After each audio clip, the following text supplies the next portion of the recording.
सागर से निकलकर बाहर शहर के एक मार्केट में पहुंच गई। उसे फल खरीदना था। भैया जी, मुझे आम के फल चाहिए। मैडम जी ले लीजिए, 12 रुपए दर्जन है। मेरे पास रुपए तो नहीं है। आपके पास यदि कोई कीमती वस्तु हो तो उसे देकर उसके बदले आम ले सकती है। जैस्मीन परी दुकान के पीछे चली गई। उसने अपने मोती के जादू से स्वर्ण मुद्राएं प्रकट की। इसकी कीमत तो बहुत ज्यादा है, इसके बदले मैं प्रतिदिन आपको आम खिला सकता हूँ।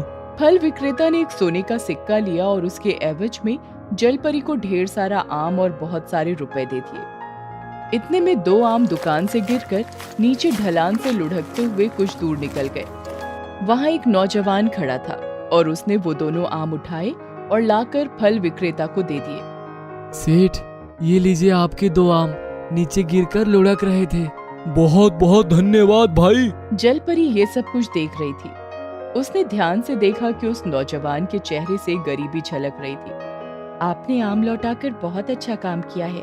क्या मैं जान सकती हूँ कि आप क्या काम करते हैं?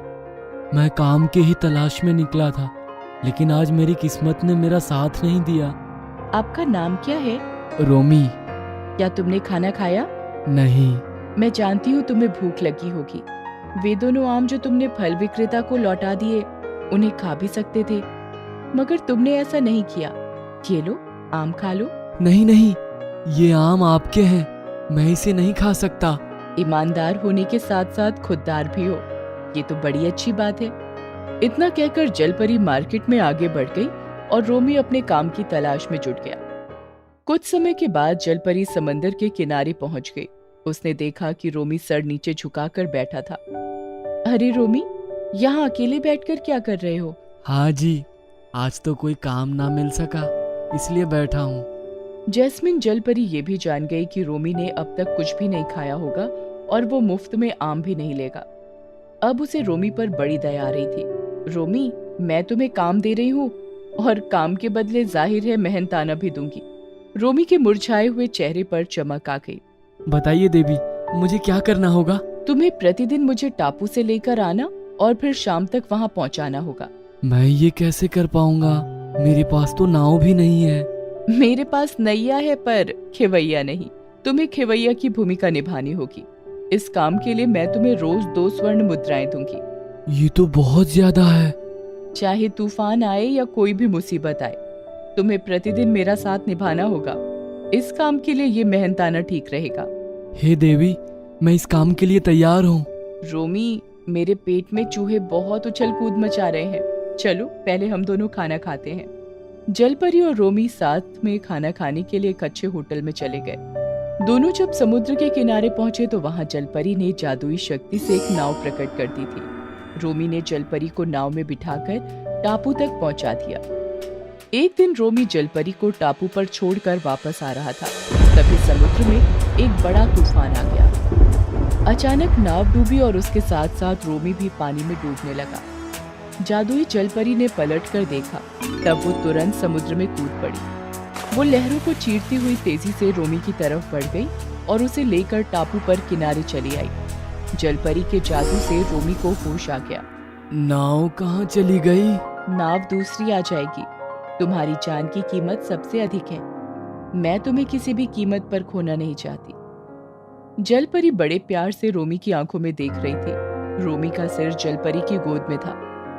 दोनों ने एक दूसरे के प्यार को भांप लिया। जलपरी रोमी को अपना जीवन साथी बनाने का फैसला पहले ही कर चुकी थी। कुछ ही दिनों में दोनों का विवाह हो गया और वे सुखपूर्वक जीवन बिताने लगे। जादुई चेहरा।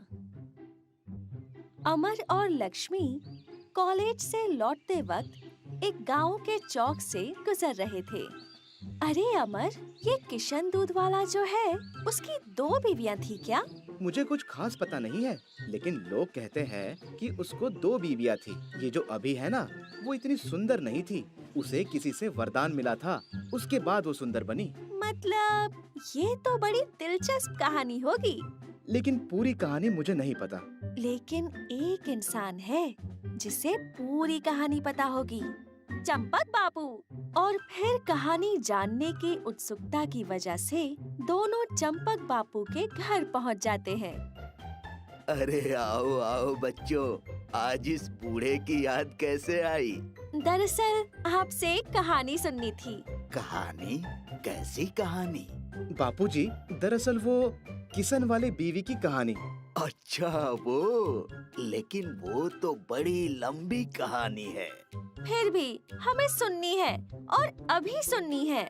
ठीक है तो सुनो। एक बार की बात है, किशन दूध वाले की 2 पत्नियां हुआ करती थी।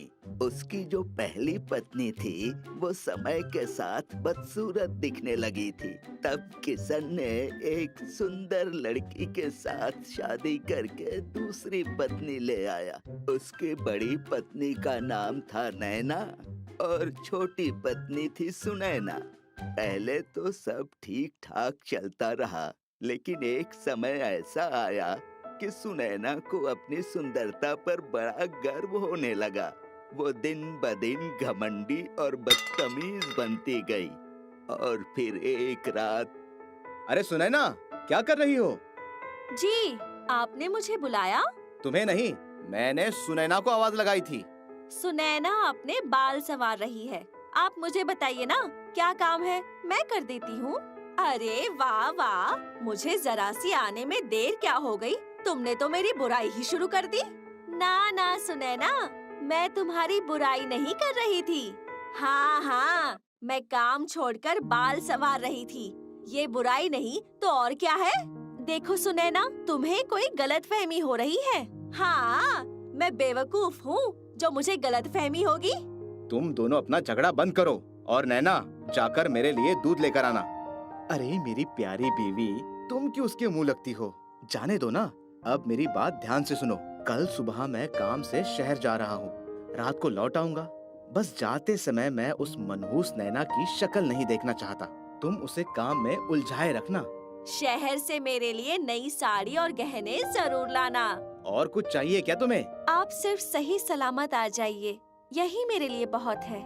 अरे ओ कामचोर, चल ठीक से काम कर। मुझे सारे काम शाम तक खत्म होते दिखने चाहिए। ठीक है सुनैना, मैं कितनी बुरी दिखती हूँ। सभी मेरा तिरस्कार करते हैं। इससे अच्छा होता कि मैं ये घर और गांव छोड़कर जंगल में रहने चली जाऊं। वहाँ कम से कम मेरी कोई निंदा तो नहीं करेगा। अरे कितनी गंदगी है इस पेड़ के पास। मैं अभी इसे साफ कर देती हूँ। देवी, तुम कौन हो? मैं नैना हूँ। मैं बहुत दुखी हूँ और अपना घर छोड़कर आई हूँ। ठीक है देवी, तुम इस तरफ चली जाओ, तुम्हारा दुख शायद दूर हो जाए। अरे इस पेड़ को तो सहारे की जरूरत है, इसे मैं कैसे सहारा दूँ? हाँ। अरे वाह, धन्यवाद देवी, तुम इस तरफ चली जाओ। बाबा, मैं आपके दर्शन पाकर धन्य हो गई। मुझे आशीर्वाद दीजिए मुनिवर।